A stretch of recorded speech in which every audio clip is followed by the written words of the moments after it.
Walking prior to washing hands. In the morning. Mutter, Aser, Minhag, Chumrah. How severe is it? Do you have to follow it? These are the questions that we're going to address in today's halacha. The Alter Rebbe states in the Shulchan Aruch, both in the Basra and Kama 1.7 and in the Siddur, that according to the Talmud and the codifiers, one is allowed to walk prior to washing hands. According to Talmudic law, there is no restriction of walking before washing.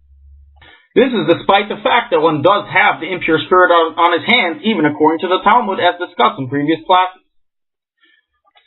However, it is brought down in Svarim, the Telos Yaakov, in the name of the Zohar, that it is forbidden for one to walk even only 4 cubits while the impure spirit resides on his hands prior to washing in the morning. Although the original source for this is in the Zohar, it is not found in the printed Zohars that we have.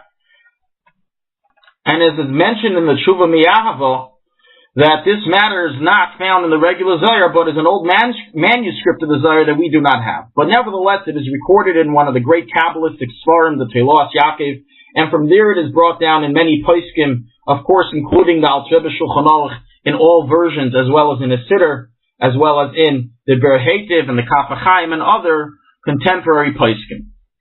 However, they do not suffice with saying that it is that one may not walk according to the Zohar prior to washing, but they add, and so is brought in the Telos Yaakov, the one who does so is liable for death. The Alter Rebbe records this wording of the Telos Yaakov in the Madura Basra 1.7, and it's also recorded in many poskim. Now, why would such a severe penalty be meted to someone who merely walked 4 amas before washing hands? So the Alter Rebbe explains as follows in his Madura Basra. As for residing this impurity on his hands, he has desecrated Hashem's holiness which resides on him.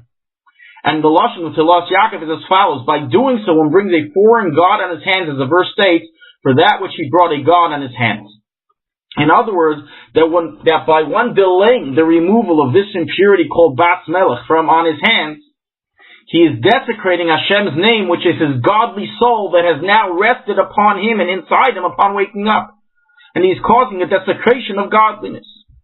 And that is why the Telos Yaakov, the name of the Zohar, and the later place, including the Alter Rebbe, write that it's such a severe thing to walk 4 amas before washing. The Alter Rebbe continues and says, as a servant of God, which is sanctified with the sanctity of Hashem and his holy Torah, such a servant requires greater holiness and purity than the regular layman, which is not holding on this level.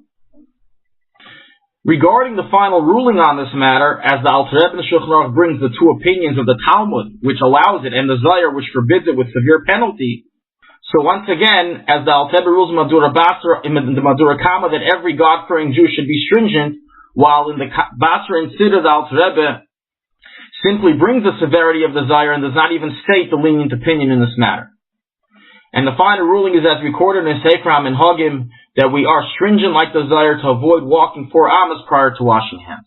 This is the ruling according to the Alter Rebbe and the Chabad custom, and so is also brought down the halacha in the following Svarim, the Birkei Yosef, the Ben Ish Chai, the Berhetiv, the Sha'arei Tshuva, the Kaf HaChaim, and other Achreidim.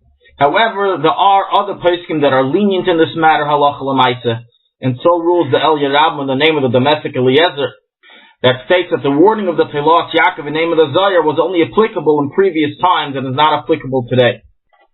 The Shvus Yaakov rules that the custom is not to be careful in not walking 4 amas, being that people consider the entire house as 4 amas, and this is also recorded in the Sha'arei Tshuva, although as we stated above, practically we negate these opinions. There's an interesting tradition recorded from the Gra that stated that the spirit of impurity has been weakened in the later generations, and hence there's no need to be careful in avoiding to walk 4 amas. They account this diminishing of impurity based on a certain martyr, Avram the Ger of Count Potatsky, that was publicly burnt at the stake al Kiddush Hashem, and the Gra stated after that his dying al Kiddush Hashem reduced the impurity of the world to the point that now you can walk before washing hands. Nevertheless, even amongst the rabbinical descendants of the Gra, such as Rav Sternbach of the Eida Achredis, who is a son after son from the Gra, states that this tradition has no source and one cannot rely on it at all. And he states that in the Meiser Rav of the Gra, it actually states that the Gra was so careful regarding this matter that he wouldn't eat even any foods that were touched prior to washing hands. as we recorded in one of the previous lessons. Regarding how long is 4 cubits, how far can one not walk? So 4 cubits is 192 centimeters, which is approximately 6 feet and 4 inches. This is the amount that's forbidden to walk before washing. In the next class of Mirz Hashem, we will discuss a further chumrah and stringency, a custom among Chassidim, not even to walk at all before washing, even less than 4 cubits, not even to place the feet on the ground, as we will explain in the next lesson in Mirz Hashem.